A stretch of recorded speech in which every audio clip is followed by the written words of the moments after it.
il faut le dire, le contexte politique aux États-Unis en ce moment est très compliqué.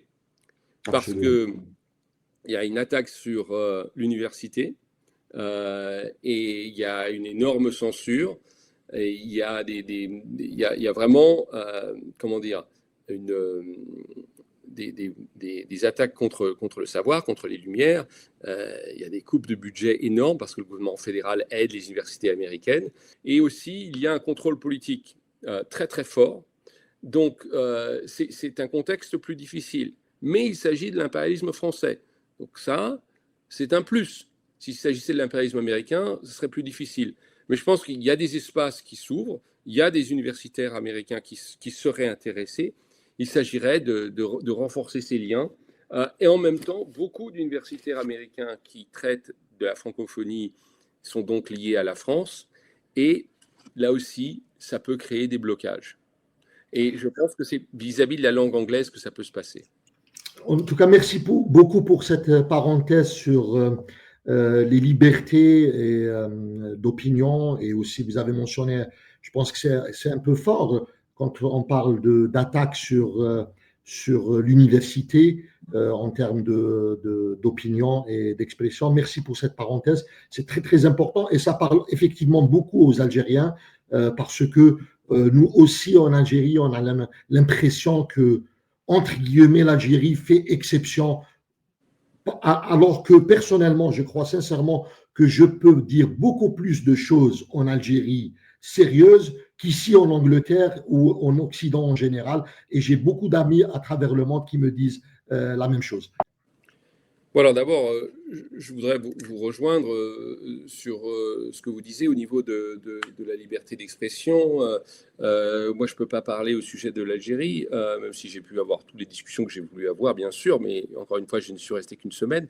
Mais par rapport aux États-Unis, c'est un État policier. En France, là aussi, il y a des problèmes au niveau de la liberté de circuler. Enfin, il y a toutes sortes d'issues, on en parlera plus tard. Mais je vous rejoins de ce point de vue-là absolument. Par rapport à la culture, comment est-ce qu'on peut, et la littérature, on peut, comment est-ce qu'on peut mesurer son importance? Alors d'abord de façon négative. Aux États-Unis, les livres de Toni Morrison, par exemple, qui a gagné qui est lauréate du prix Nobel de littérature, sont interdits dans beaucoup de bibliothèques, dans beaucoup d'États du Sud, sont retirés des programmes. Les Français nous bassinent avec le mot woke et la cancel culture, mais donc la culture de l'annulation. Les livres annulés, les livres interdits sont interdits par la droite américaine dans des bibliothèques, dans des écoles, et ce sont des auteurs souvent non blancs.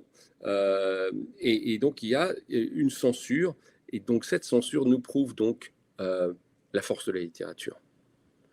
Et on peut le voir de façon inverse en France. Quels sont les auteurs qui sont primés, qui font partie des plus grands éditeurs, qui ont des campagnes de publicité pour eux, qui les soutiennent, qui gagnent le prix Goncourt? On m'avait dit qu'ils avaient gagné le prix Goncourt avant même que ce ne soit décidé. Bon, on pense bien sûr à Horace de Kamel Daoud, mais il y a donc toutes sortes de pressions politiques sur les livres.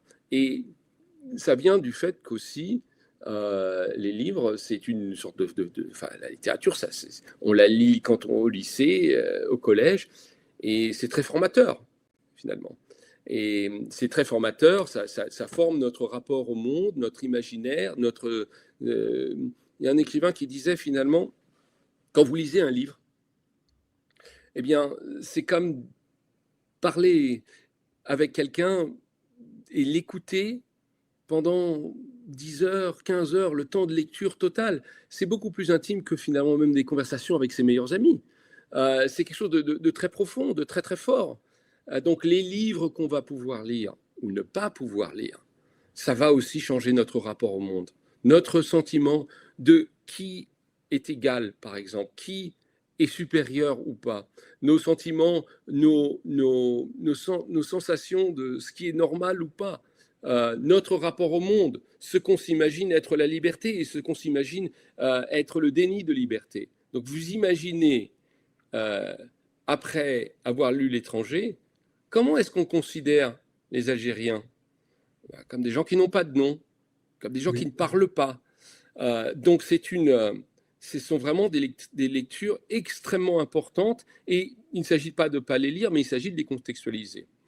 Donc on voit bien que les programmes scolaires sont des sujets de bataille politique intense. Il faut rappeler le ministre de la Culture, Bayrou, qui était ministre de l'Éducation nationale, je pense, à une époque, et qui a fait retirer Aimé Césaire du programme parce que c'était trop critique. Je crois que c'était le discours sur le colonialisme. Donc la littérature est au centre. La littérature, finalement, c'est l'espace où on peut dire ces quatre vérités à la société dans laquelle on vit. Surtout dans une société liberticide. Et sous couvert de la fiction, on peut dire la vérité. D'ailleurs, pour revenir au 17 octobre, on n'en parlait pas en France quand moi je vivais en France. C'était pas dans les livres d'histoire, c'était pas au cinéma, mais c'était dans la littérature. Et c'est comme ça aussi qu'on peut l'apprendre. Donc c'est pour ça que je pense que c'est un espace extrêmement important et en France, très contrôlé.